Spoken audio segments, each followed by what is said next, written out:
Sensibilisation de la population pour les élections, le chef traditionnel a décidé d'accompagner la CENI, cette fois-ci en vernaculaire.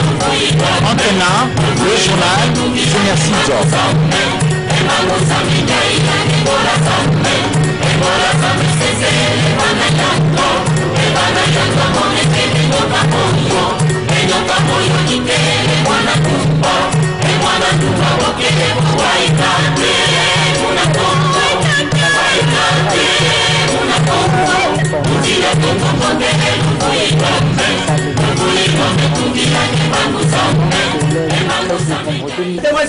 Objectif la population en évolution du processus électoral et la nécessité d'y prendre part activement.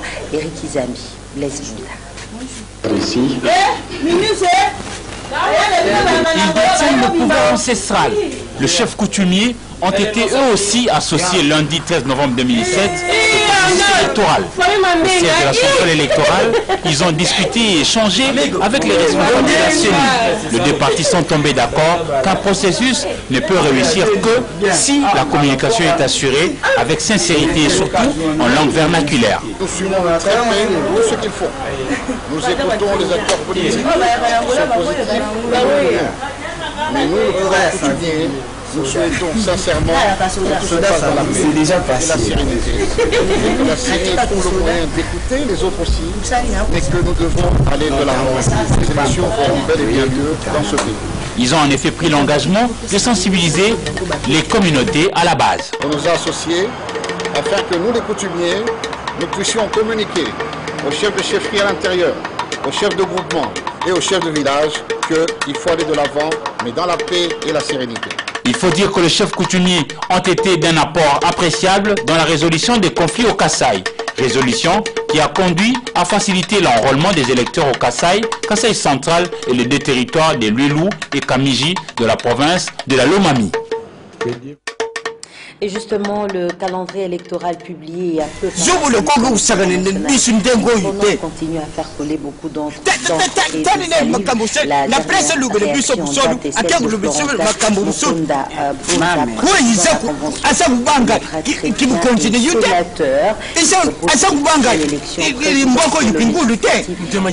à la fin des lire de la République.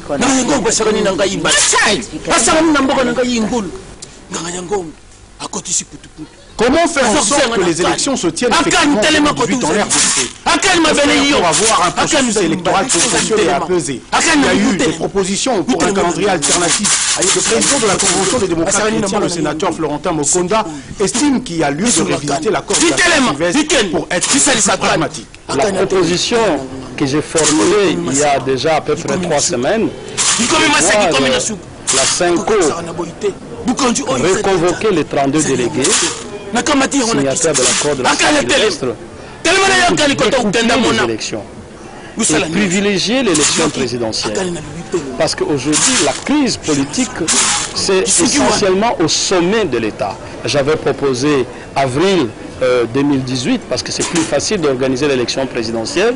À partir de ce moment-là, nous aurons réglé la question de l'alternance et nous, la tension va baisser totalement parce qu'on aura un nouveau président de la République et à ce moment-là, en toute quiétude, quelques mois plus tard, 1-2 mois plus tard, on peut organiser les élections législatives pour permettre au président de former un gouvernement et vers la fin de l'année, on peut organiser les élections provinciales. Celui qui préside la plateforme électorale Nouvelle Initiative pour le Congo, un regroupement d'une dizaine de partis, continue à déplorer et à critiquer le monde de Pour la CDC, les choses sont claires. La majorité présidentielle ne veut pas organiser des élections. Et voilà pourquoi elle a pesé sur la CENI pour que celle-ci puisse renvoyer date du scrutin le plus loin possible. Si la classe politique sérieuse arrivera à terre finalement,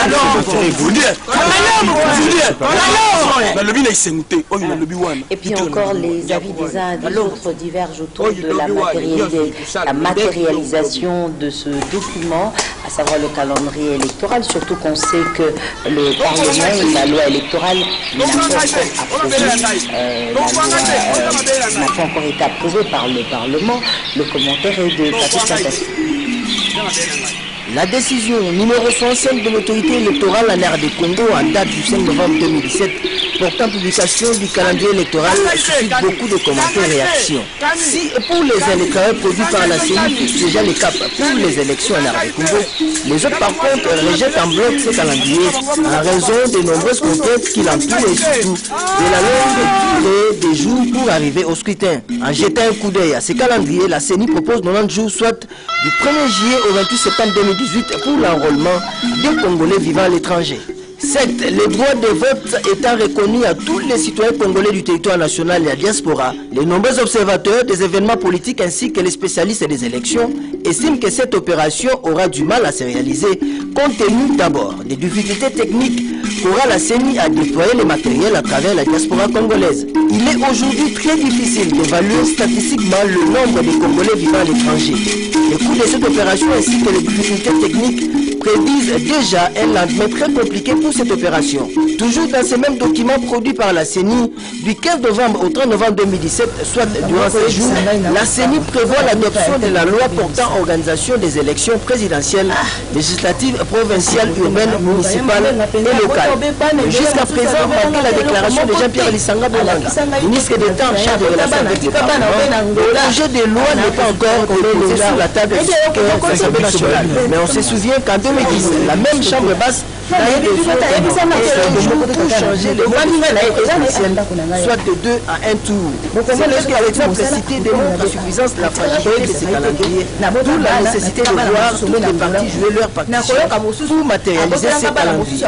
Véritable bouson pour préserver les acquis démocratiques. Donc c'est dans un autre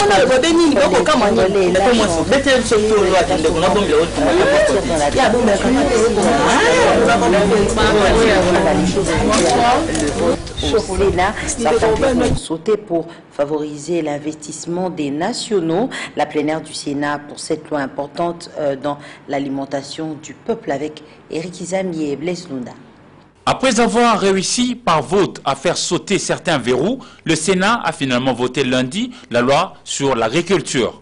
Sur l'accès aux terres destinées à l'agriculture, les étrangers qui entraient dans ce secteur ne pouvaient pas détenir plus de 50% d'actions.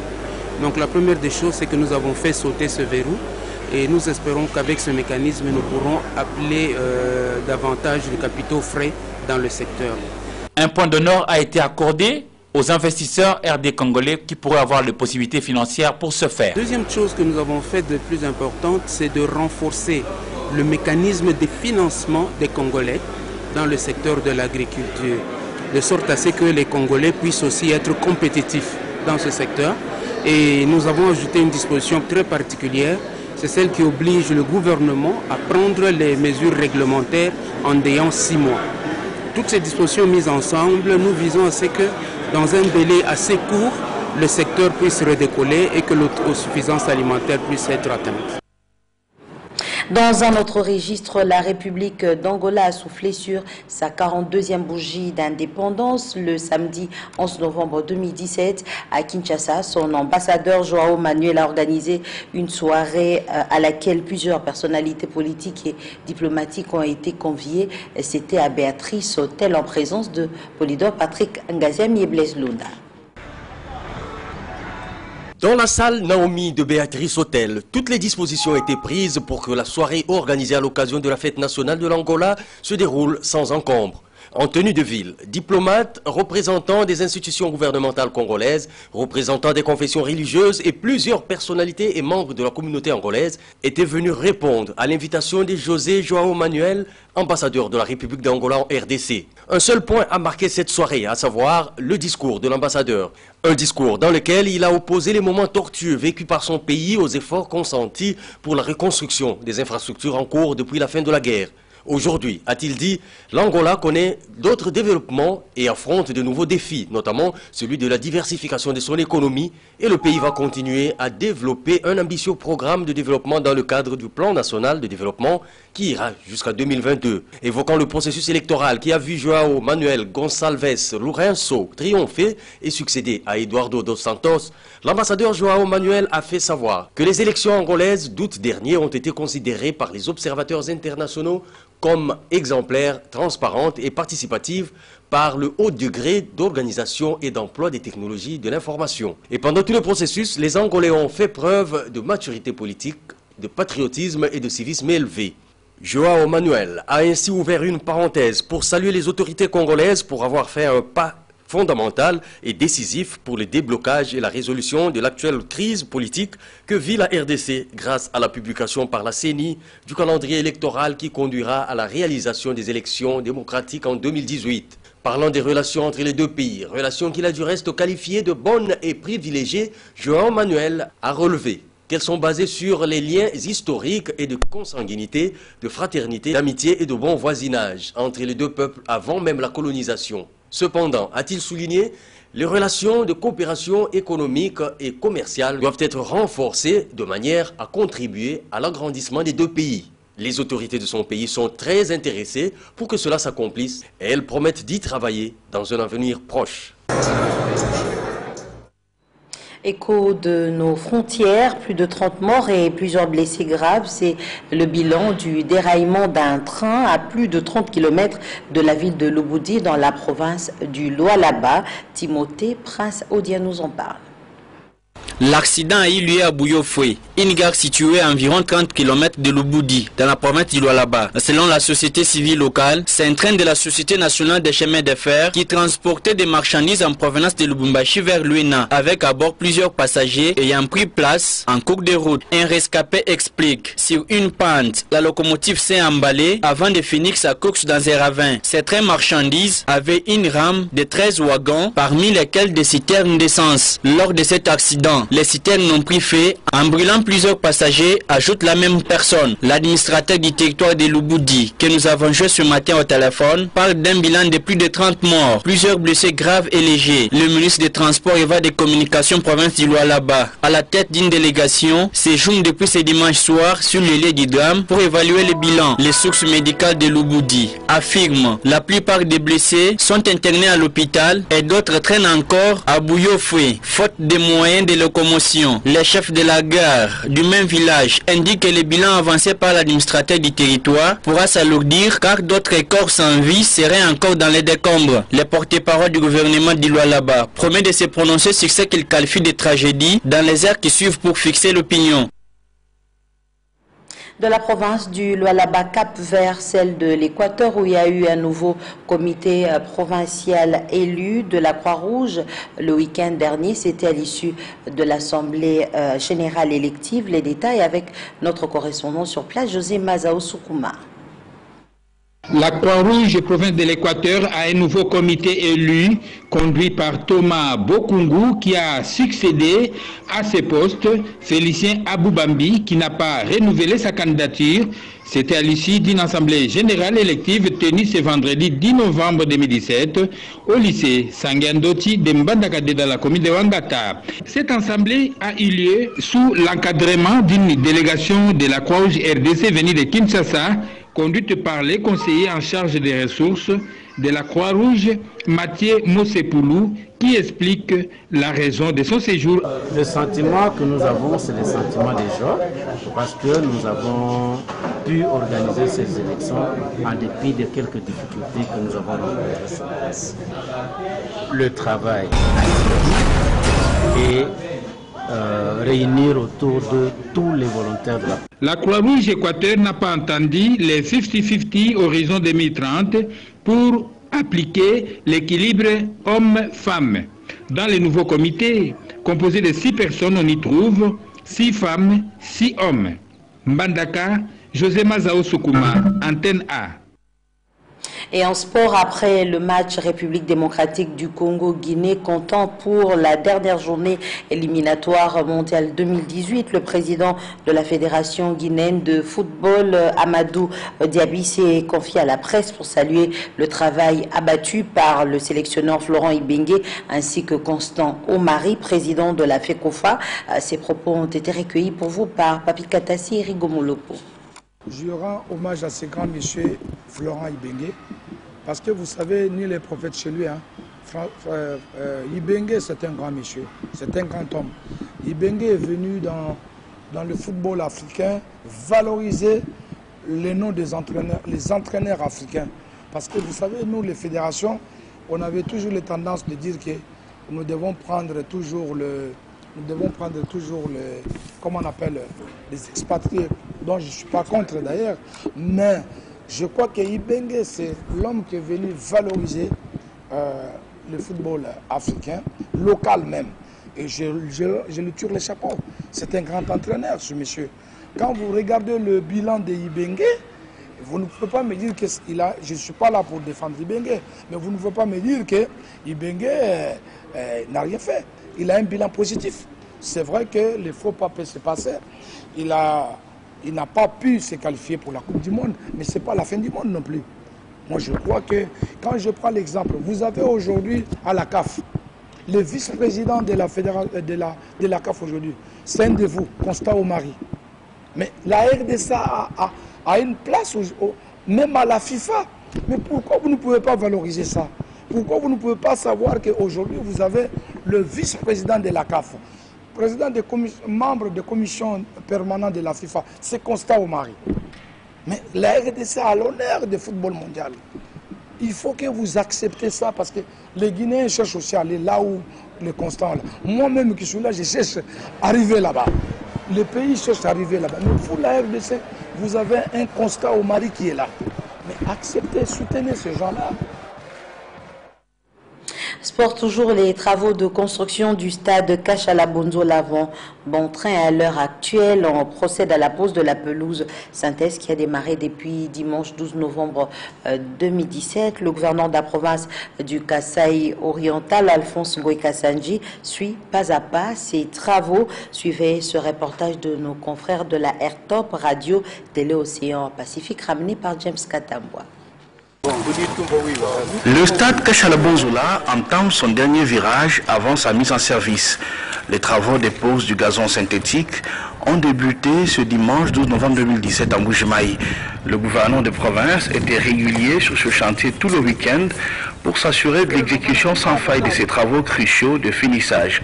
Nous avons commencé à poser la pelouse synthétique. Il n'y a plus de doute. C'est le dernier virage vers l'ouverture de ce terrain au public. Donc là, je veux dire que les matchs vont commencer à se jouer à Kashala-Bonzola dans les tout prochains jours. Quant à la terre rouge, visible au-dessus des gradins droits du stade Kashala-Bonzola, Alphonse Ngoï Kassanji explique que les ouvriers creusent les massifs destinés à supporter la toiture métallique de ce stade, dont les gradins et tribunes seront totalement couverts. Voilà les travaux qui sont en train d'être exécutés sur mon instruction. Je dois dire que je suis les travaux chaque jour.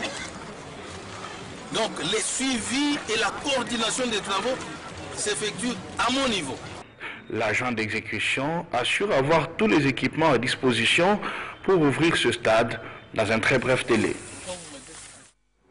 Nous avons parlé de pelouse synthèse tout à l'heure, alors qu'il s'agissait d'une pelouse synthétique. On va lire les journaux parus ce lundi dans la capitale. Revue de presse, sélection et commentaires signée Natacha Bomongo.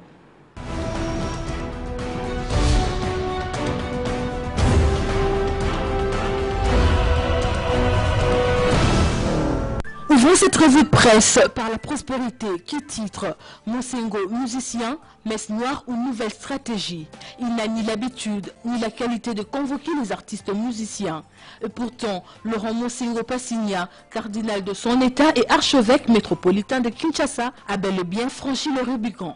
Il a en effet été l'initiateur d'une rencontre organisée le vendredi 10 novembre en la cathédrale Notre-Dame du Congo avec les artistes musiciens congolais venus nombreux pour l'écouter. Mais de quoi s'agissait-il? Bien des questions restent posées à ce sujet. Loin d'une simple messe, comme l'on pouvait l'imaginer, il s'agissait plutôt d'une séance de travail, d'un appel à la conscience et à l'éveil patriotique qui irait dans le sens d'accompagner les évêques et le pays vers un changement à venir. L'occasion a été donnée ainsi aux analystes, après tout, de se perdre en conjecture sur le bien fondé d'une telle séance en ce moment crucial où le pays tout entier négocie un dernier virage vers des élections pluralistes selon le calendrier qui a été si heureusement publié le 5 novembre dernier par la centrale électorale. Prenons le Congo nouveau qui s'interroge: que faire pour mettre fin à la crise qui plombe la vie socio-politique en République démocratique du Congo? À cette question,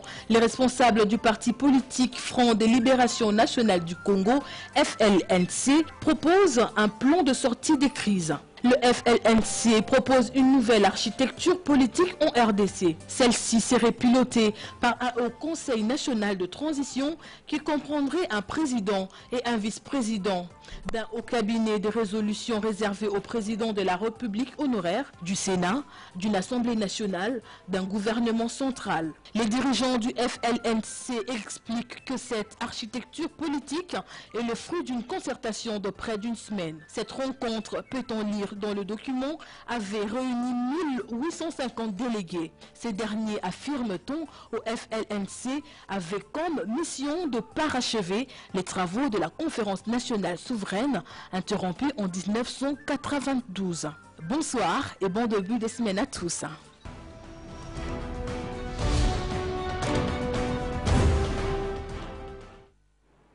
Je vous le disais au début du journal, Abbas Kayonga, qui a été récemment au cœur de l'insécurité à Bukavu, au Sud Kivu, n'a jamais été membre de la Commission nationale de lutte contre la fraude minière.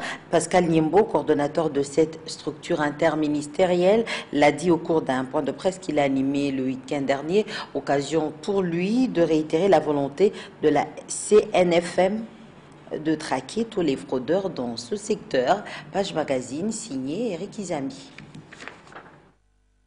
La Commission nationale de lutte contre la fraude minière va en guerre contre le roi Télé qui joue sur leur quelconque influence pour faire perdre à la République démocratique du Congo ses minerais, puis l'argent que cela pourrait faire engranger comme subside au trésor public. Monsieur Abbas, il a été nommé par le gouverneur Tchambo, mais je peux quand même vous confirmer que M. Abbas n'a jamais été collaborateur du président de la République. M. Abbas était collaborateur du gouverneur Marcelin Tchambo. Abbas Kayonga, qui a été il y a peu à la base d'insécurité au Sud Kivu, n'a jamais été membre de cette commission nationale. À ma qualité de coordonnateur national de lutte contre la fraude minière en République démocratique du Congo, je tiens à préciser à l'opinion nationale et internationale que M. Abbas n'a jamais été membre de la Commission nationale de lutte contre la fraude minière. Pascal Niembo martèle que Abbas Kayonga a été dénoncé en son temps.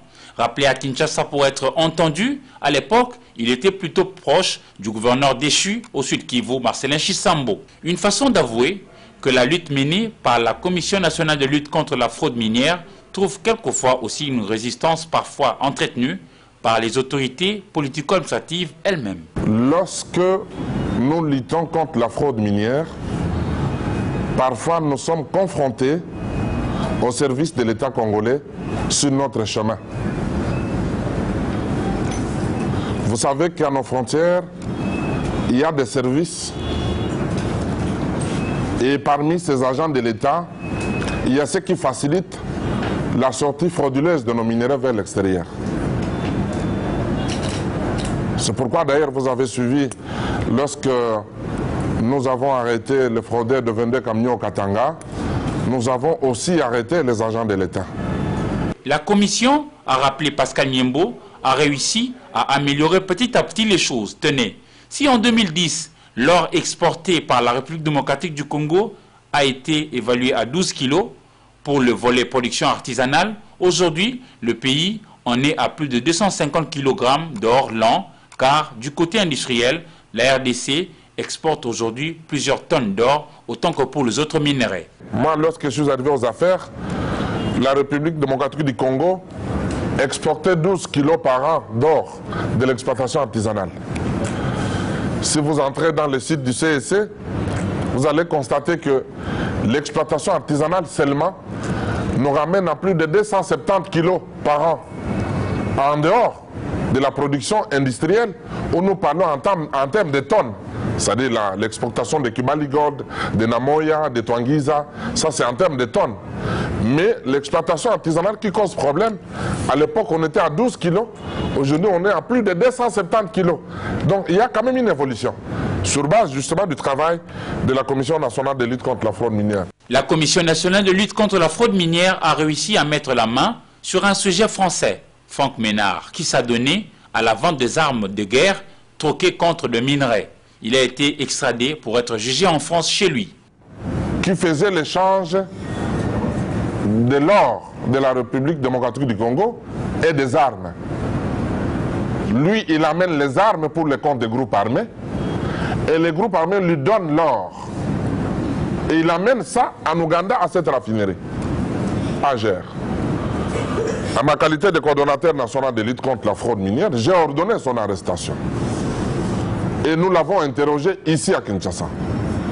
Arrêté à Chabunda, où il était en brousse. Nous avons des photos avec lui et les groupes armés. Nous avons des vidéos de nos services sur place. Et ce monsieur, nous l'avons, après la démarche de son gouvernement, nous avons mis ce monsieur à la disposition de la France. Jusqu'à nos jours, nous n'avons pas la suite des jugements réservés à ce monsieur par le gouvernement français. Ainsi, dans les territoires de Walika, Léonore Kivu, concernant Alpha Mine, les 7 mois du moratoire pour les exploitants artisanaux courent encore. Mais les autochtones ne sont pas délaissés par l'État. Un autre site leur a été confié et ça marche, notamment à Kalaïbwingi. La population de Walikale ne pouvait pas être abandonnée sur la rue parce que le gouvernement a mis à la disposition le site de Bissi à la disposition de Alpha Mine. Mais par contre, il y a d'autres sites, plus de 16, qualifiés et par le ministère des Mines, mis à la disposition de la population pour l'exploitation.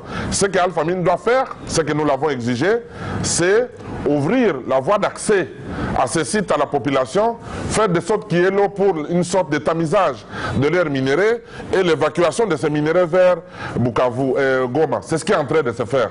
À Kalaïbwingi, c'est déjà fait et nous allons continuer. Kalaïbwingi, c'est encore une sorte de site mis à la disposition de la population où la teneur de minéraux est beaucoup plus élevée en termes de cassiterite et coltan. Pour aider tous les services de l'État à maximiser leurs recettes, un guichet unique a été installé à Kolwezi pour les Lualaba, à Lubumbashi dans les Hauts-Katanga et la série continue. Avant cette initiative, à l'époque, chaque service pouvait vous produire ses propres statistiques, ce qui nous mettait souvent en difficulté avec ETA.